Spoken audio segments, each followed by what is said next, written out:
In 1989, a man in a maximum security prison made a phone call. He had no army, no weapons, just a phone. And that single call split an entire country into war zones that still bleed today. Sinaloa, Tijuana, Juárez, Gulf. Every cartel, every massacre, every headline about drug violence you've ever seen, it all traces back to this moment. His name was Miguel Ángel Félix Gallardo. And this is how one phone call from a jail cell created the modern cartel system. Everything you have ever heard about Mexican cartels, every news headline, every Netflix series, every border crisis story, it all leads back to one man and one vision. A vision that began not in darkness, but in the mountains and dusty streets of northwestern Mexico, and stretched all the way to the glowing cities across the American border. This is the story of how one man built a system so powerful that even after he was locked away, the machine kept running without him. If stories like this, stories about the people who reshaped history from the shadows, are what you came here for, then subscribe right now. Because what you are about to hear is not just a crime story. It is a story about power, loyalty, ambition, and the terrifying intelligence of a man most people have never heard of. Stay with us until the end. The most important part of this story comes last. To understand Miguel Ángel Félix Gallardo, you have to understand where he came from. He was born in 1946 in Culiacán, the capital city of Sinaloa, a state in northwestern Mexico that sat beneath dramatic green mountains and was home mostly to farmers, laborers and families who had very little. The streets were unpaved. Opportunities were scarce. For most kids growing up in Culiacán in the late 1940s and 1950s, the horizon was short. You farmed. You worked. You survived. But even as a young boy, Miguel seemed to be looking at a different horizon than everyone else around him. What people noticed about Miguel almost immediately was that he had a gift. Not with his hands. Not with weapons. With people. He could walk into any room and within minutes, everyone in that room felt comfortable with him. He could sit across from men twice his age, men with authority and experience, and hold their attention completely. He listened carefully. He remembered everything. He made people feel that he understood them. In a world where most young men from poor backgrounds were invisible to powerful people, Miguel had the extraordinary ability to make powerful people want to keep him close. That gift opened the first important door of his life. As a teenager, Miguel managed to get a position working for a well-connected political family in Sinaloa. He was not family. He was not rich. But he was reliable, he was sharp, and he was completely loyal. He ran errands. He did what he was asked without question. He showed up early and stayed late. Over time he became trusted. And being trusted by powerful people in Mexico in the 1960s meant you got to sit in rooms where real decisions were made. Miguel sat in those rooms. And he paid attention to everything. He learned something in those years that would become the foundation of everything he later built. The most powerful currency in the world is not money. It is trust. And the second most powerful currency is loyalty. Money can be taken. Influence fades. But a man who is trusted absolutely, who has never broken his word, who has never betrayed the person standing next to him, that man becomes indispensable. Miguel watched how deals were made between powerful men. He watched how a handshake meant more than any contract. And he filed every lesson away. By his mid-20s, Miguel used the connections he had carefully built to get a position that would transform his understanding of how Mexico really worked. He became a federal police officer. For most people, this might have simply been a stable government job. For Miguel, it was a classroom. He saw firsthand how the law operated, who it protected, who it ignored, and how it could be navigated by the right people with the right relationships. He was learning the architecture of Mexican power from the inside. And he was one of the most attentive students that architecture had ever had. His police work eventually led to an even more revealing position. He became a personal bodyguard for the governor of Sinaloa. This was not a minor step. This put Miguel Félix Gallardo in the immediate orbit of high-level Mexican politics. He traveled with the governor. He stood in corridors of government buildings where policies were decided. He heard conversations that ordinary citizens never heard. He saw how politicians protected themselves, how they made arrangements with businessmen and local power brokers, how the formal world of law and the informal world of influence were constantly negotiating with each other. He saw where the gaps were. What separated Miguel from every other ambitious young man sitting at the edges of power in 1960s Mexico was this. He never confused being in the room with understanding the room. He understood it. He studied it. Every meeting, every handshake, every quiet arrangement between men with money and men with authority, he cataloged it all. He was building a mental map of how power actually flowed in Mexico. Not the official version. The real version. And one day he would use that map to build something the country had never seen before. When Miguel eventually left law enforcement and turned his attention to the drug trade in the 1970s, what he found was chaos. Mexico's trafficking world was fragmented and disorganized. Different groups controlled different areas with no cooperation between them. Marijuana and heroin were being moved across the border into a United States that was hungry for both. especially after the Vietnam War produced waves of addiction among returning veterans. But the Mexican side of the supply chain was a mess of competing interests, unresolved conflicts, and wasted opportunity. Anyone with eyes could see that the demand was enormous. What was missing was a system to meet it. Miguel looked at that broken, chaotic landscape and saw something nobody else was seeing. He saw not a problem but a vacancy.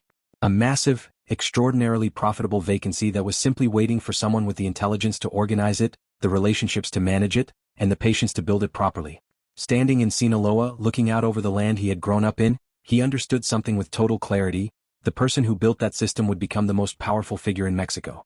And he intended to be that person. He started by learning from the people who were already in the trade. He partnered with Pedro Aviles Perez, one of the earliest significant drug traffickers in Sinaloa, and spent years studying the mechanics of how product moved, how borders were crossed, how officials were paid, and how disputes were handled. He wasn't just participating. He was absorbing, watching, learning every weakness in the existing system so that when the time came, he would know exactly how to build something stronger. At cantina tables and in private meetings, Miguel was always the most focused man in the room. What emerged from those years of study was something unprecedented. A vision for a fully integrated trafficking network covering the entire Mexican side of the border. Not just one route. Not just one region. A coordinated system with multiple corridors, built-in redundancies, trusted people at every key point, and political protection baked in from the beginning. He didn't just draw lines on a map. He built relationships along every inch of those lines. By the early 1980s, Miguel Ángel Félix Gallardo had become the central node connecting every major drug trafficking operation in Mexico. He was the man everyone needed to know. Then came the opportunity that would change everything. The DEA, working with American and Colombian authorities, cracked down hard on the Caribbean routes that Colombian cartels had been using to flood cocaine into the United States. The Medellin cartel, Pablo Escobar's organization, and the Cali cartel suddenly found themselves without their primary pathway to their biggest market. They needed an alternative. And they needed it urgently. Miguel Félix Gallardo had exactly what they needed, a network of trusted routes across the entire U.S.-Mexico border. So the Colombians came to him. The deal Miguel negotiated with the Colombians was the single most consequential business arrangement in the history of the drug trade. His organization would transport Colombian cocaine across the border into the United States. In exchange, instead of accepting only a cash fee for the service, Miguel demanded something far more valuable, a percentage of every shipment. His people would be paid in product. They would own a portion of the cocaine they moved. With that agreement, Mexican traffickers stopped being couriers and became owners. They had their own supply. And everything that followed grew from that moment. Almost overnight, the balance of power in the global drug trade began shifting. The Colombians still produced the cocaine. But the Mexicans now controlled how it moved, and they owned a growing share of it. Miguel's network became the most important highway in the most lucrative illegal trade on earth. Convoys moved through the Mexican night with the confidence of an operation that had paid every necessary official, planned every possible contingency, and built relationships strong enough to absorb the occasional seizure without collapsing. This was no longer a criminal gang. This was a machine. By the mid-1980s, Miguel Ángel Félix Gallardo sat at the head of what became known as the Guadalajara Cartel, and his authority within it was total. Not the authority of fear, though fear certainly existed. The authority of respect. Of necessity. He was the man who had built the relationships with the Colombians. He was the man who had the political connections that kept everyone protected. He was the man whose word resolved disputes that would otherwise end in bloodshed. People called him El Padrino, the Godfather. And unlike the movie version, this Godfather didn't need to raise his voice to make people understand exactly who was in charge. What made the Guadalajara cartel genuinely extraordinary was how it operated. Miguel structured it less like a gang and more like a corporation. Different people handled different functions. Transportation, finances, corrupting officials, managing security. There were people whose only job was maintaining relationships with government contacts. There were people whose only job was managing money flows. Miguel walked through his operation the way a CEO walks through an office. Checking in, making decisions, keeping everything aligned. To outsiders, many parts of the operation were simply legitimate-looking businesses with employees and offices and normal-looking paperwork. He attended social events in Guadalajara. He was photographed with respectable people. He was known in certain circles as a successful businessman. Exactly what kind of business was left vague, as it often is with wealthy men who prefer not to explain themselves. He dressed well. He lived well. And the extraordinary thing is that for years, most of the people around him genuinely had no clear picture of what he actually ran. That was part of the architecture. Visibility as cover. Looking so normal, so respectable, so comfortably establishment that the very idea of investigating him seemed almost rude. But in 1984, something happened that cracked the foundation. The DEA, acting on intelligence gathered by undercover agents working deep inside the Guadalajara cartel's world, located a marijuana plantation in Chihuahua called Rancho Buffalo. The scale of it was staggering: thousands of acres of cultivated marijuana, hundreds of workers, infrastructure that rivaled a legitimate agricultural operation. It was one of the largest drug seizures in history up to that point, and it cost the cartel hundreds of millions of dollars. The men around Miguel were furious and frightened, because a seizure that large meant one thing: someone had talked. The raid and destruction of Rancho Buffalo sent shockwaves through the entire organization. The loss of money was painful but survivable. What was not survivable was the idea that the DA had eyes inside, that there was a leak, that someone they trusted was feeding information to American agents. The search for that leak and the paranoia it created would lead directly to the single event that defined Miguel Félix Gallardo's legacy more than anything else he ever did, and the event that eventually brought everything crashing down. Enrique Camarena, known to everyone as Kiki, was a DEA agent from California working undercover in Guadalajara. He was 37 years old, the son of Mexican immigrants, a man who had chosen a dangerous career because he genuinely believed in what he was doing. 4 years he had worked to get close to the Guadalajara cartel, gathering intelligence, building the case that led to the Rancho Buffalo raid. He was good at his job. Dangerously good.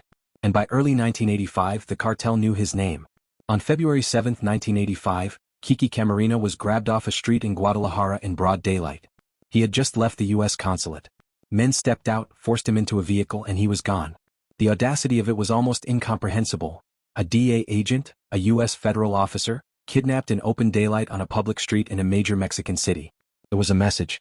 It was also the worst mistake the Guadalajara cartel ever made. What happened to Kiki Camarena over the next 30 hours inside that bare concrete room is one of the darkest chapters in the history of the drug war. He was tortured. Systematically. The men holding him wanted every name, every source, every method he knew. They wanted to understand exactly how deep the DEA's knowledge of their operation went. A doctor was reportedly brought in to keep him conscious long enough to answer more questions. After 30 hours there were no more questions left to ask. A month later, his body was found on a roadside in Michoacán. The discovery of Kiki Camarena's body triggered a response unlike anything the U.S. government had directed at Mexico before. The DEA launched Operation Leyenda, Legend, the largest investigation in the agency's history. American officials made clear to the Mexican government that what had happened was not acceptable and would not go unanswered. The grief and fury in the DEA was total. Camarena had colleagues, friends, a wife, 3 children. He had been one of their own. And his killers were still walking free. Inside DEA operations rooms, agents working Operation Leyenda mapped every connection, every name, every location they could find. Red strings connected faces on corkboards. Every piece of intelligence about the Guadalajara cartel was pulled out and examined again. The pressure on Mexican authorities to act was enormous and relentless. America was not going to let this go. The investigation would take years, but the Americans made clear they had infinite patience for it. The U.S. government's most immediately visible response was at the border.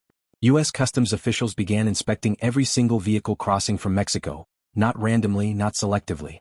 Every vehicle. The backlog was immediate and devastating. Hundreds of miles of traffic. Trade ground to a halt. Mexican businesses screamed. The message to the Mexican government was blunt and deliberate: help us find the people responsible for Camarena's murder, or this is what the border looks like every day. 4 more years after Camarena's murder, Miguel Félix Gallardo remained free. His associates, Rafael Caro Quintero and Ernesto Fonseca Carrillo, the men most directly responsible for ordering and carrying out what happened to Camarena, were arrested. But Miguel had always maintained a careful distance. He was, as always, the man nobody could quite pin down. He continued to operate. He continued to dine and make arrangements and hold his world together through the force of his reputation and relationships. But the walls were getting closer. On April 8, 1989, it ended quietly. Mexican federal officers approached Miguel Ángel Félix Gallardo on a street in Guadalajara. He did not run. He did not resist. He stood still, hands at his sides, expression giving away nothing, and allowed himself to be taken into custody. Those watching expected something dramatic from a man of his stature. What they got was composure. Because Miguel already knew that an arrest was not the end. He had spent 20 years building something. And what he had built did not depend on him being physically free to keep running. Inside his prison cell, Miguel continued to operate with a calm that unnerved the people responsible for watching him. He had a cell phone, enormous by today's standards, entirely illegal and utterly essential. He had paper and pen. He received visitors. He sent messages. Mexican prison in that era was not the sealed environment it was supposed to be, especially for a man with the money and connections Miguel possessed. His cell became an office. Stripped down, uncomfortable, heavily surveilled, but still an office. And from that office, he was about to make the most consequential decision of his life. He called a meeting. The exact details of how it was organized remain debated. Some accounts describe a face-to-face gathering in the prison visiting room, others describe messages relayed through trusted intermediaries. But what happened is not disputed. The major figures who operated under the Guadalajara cartel structure were gathered, informed, and given their new reality. Miguel told them that the old centralized structure was finished. A new arrangement was beginning. And he laid it out with the same deliberate precision he had brought to everything else in his career. He divided Mexico into plazas, geographic territories, each one representing a corridor into the United States. Each organization would control their plaza independently. They would manage their own operations, their own relationships with officials, their own security. There would be no more central authority above them. But they would respect each other's boundaries. The hand-drawn lines on that piece of paper in a prison visiting room became the founding document of the modern Mexican cartel system. Every border that has been fought over with blood since then was first drawn in that room by that man. The Arellano Félix family, Miguel's own nephews, received Tijuana and the Baja California corridor. Standing above that blazing city with its view of the United States just beyond the fence, they inherited one of the most valuable trafficking routes in the world. They became the Tijuana Cartel, one of the most violent organizations of the 1990s, and their wars with rival groups would leave bodies across two countries. Sinaloa, Miguel's home state, the territory he knew best, was handed to a young, ambitious, intensely focused man from the mountains. His name was Joaquin Archivaldo Guzman Lora. He was rough where Miguel was polished, direct where Miguel was subtle. But he had the same quality that Miguel had always valued above everything else: he got things done. The world would spend the next 30 years learning his name. El Chapo. The man Miguel Félix Gallardo chose to inherit Sinaloa. What Miguel had not fully calculated was what would happen to his careful system once his authority was removed from it. He believed that by giving each group its own clearly defined territory, he had eliminated the main source of conflict: competition. There would be nothing to fight over because everything was already divided. He was wrong. Without the central force of his personality and reputation holding the boundaries in place, the boundaries began to blur almost immediately. Old grudges resurfaced.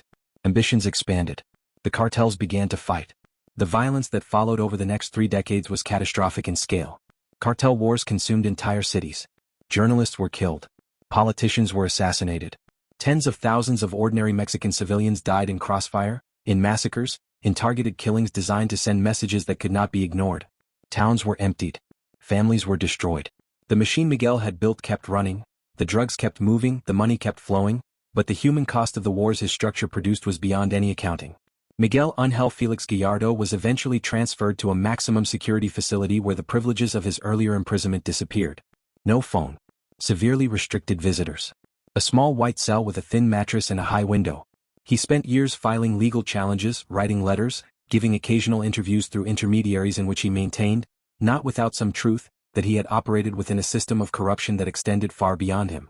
That politicians had known. That officials had been complicit. That he was one part of a much larger arrangement that Mexico had never honestly confronted. In 2023, after more than 30 years in custody, Miguel Ángel Félix Gallardo, then 77 years old, his hair white, his face carrying every one of those years, his eyes clouded and blind, was transferred to house arrest on medical grounds. The man who had once commanded the most powerful drug trafficking organization in the Western Hemisphere sat quietly in a chair by a window he could no longer see through. A guard's shadow fell across the doorway. The world outside had moved on entirely. The empire he created had outlived the man who built it by decades. And that empire is still running. Right now, tonight, along that border that glows from both sides, the cartels that Miguel Ángel Félix Gallardo designed from a prison cell are moving product, managing territory, paying officials, and generating an estimated $25 to $50 billion every single year. El Chapo is gone, locked in a U.S. supermax. New names have risen. New wars have started. New generations have inherited the plazas that were first drawn on a piece of paper in 1989. The godfather of the Mexican drug trade is an old blind man under house arrest. Everything he built is still standing. And the phone call that started it all still echoes across every mile of that border, every single night.